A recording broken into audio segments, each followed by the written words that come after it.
অ্যাডামসের প্রত্যেকটি গাড়ি high pickup অর্থাৎ উচ্চ গতিসম্পন্ন। অ্যাডামসের বাইক অথবা স্কুটি এর মোটর এবং ব্যাটারি দুটোই ওয়াটারপ্রুফ, অর্থাৎ জলের ভেতর থেকে গাড়ি চালালেও কোনো রকমভাবে গাড়ি থামে না বা শর্ট সার্কিট হয়ে ব্যাটারিতে আগুন লাগার কোনো ভয়ই থাকে না।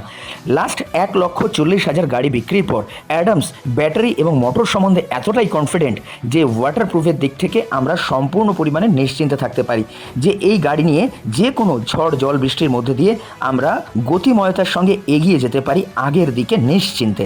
সুন্দর দেখতে এই স্কুটিগুলো একজন দুজন অথবা তিনজনকে নিয়ে ছুটে যায় 60 থেকে 70 কিলোমিটার বেগে নিশ্চিন্তে সামনের দিকে সাবলীলভাবে। অ্যাডামসের ইলেকট্রিক বাইকগুলো তাই প্রত্যেক পয়সা সাশ্রয়কারী ব্যক্তির জন্য প্রথম পছন্দ হয়ে উঠেছে। আসুন আমরাও চয়েস করে নিই অ্যাডামসের ই বাইক। অ্যাডামসের বাইকগুলো গতিবেগ 100 থেকে 120 কিলোমিটার পর্যন্ত, যা সবার পছন্দ।